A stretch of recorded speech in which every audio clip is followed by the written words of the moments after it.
অনিয়মে ফের বন্ধ মালয়েশিয়ার শ্রমবাজার।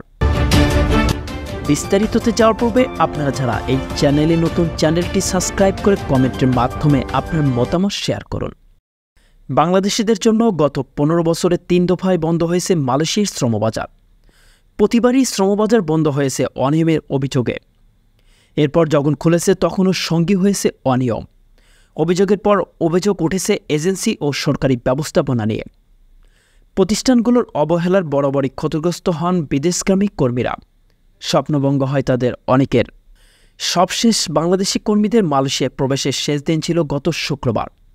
শেষ সময়ের বহু চেষ্টার পরও বাংলাদেশ জনশক্তি কর্মসংস্থান ও প্রশিক্ষণ ব্যুরোর ছাড়পত্র পাওয়া প্রায় 17,000 বাংলাদেশি দেশটিতে যাওয়ার সুযোগ পাননি।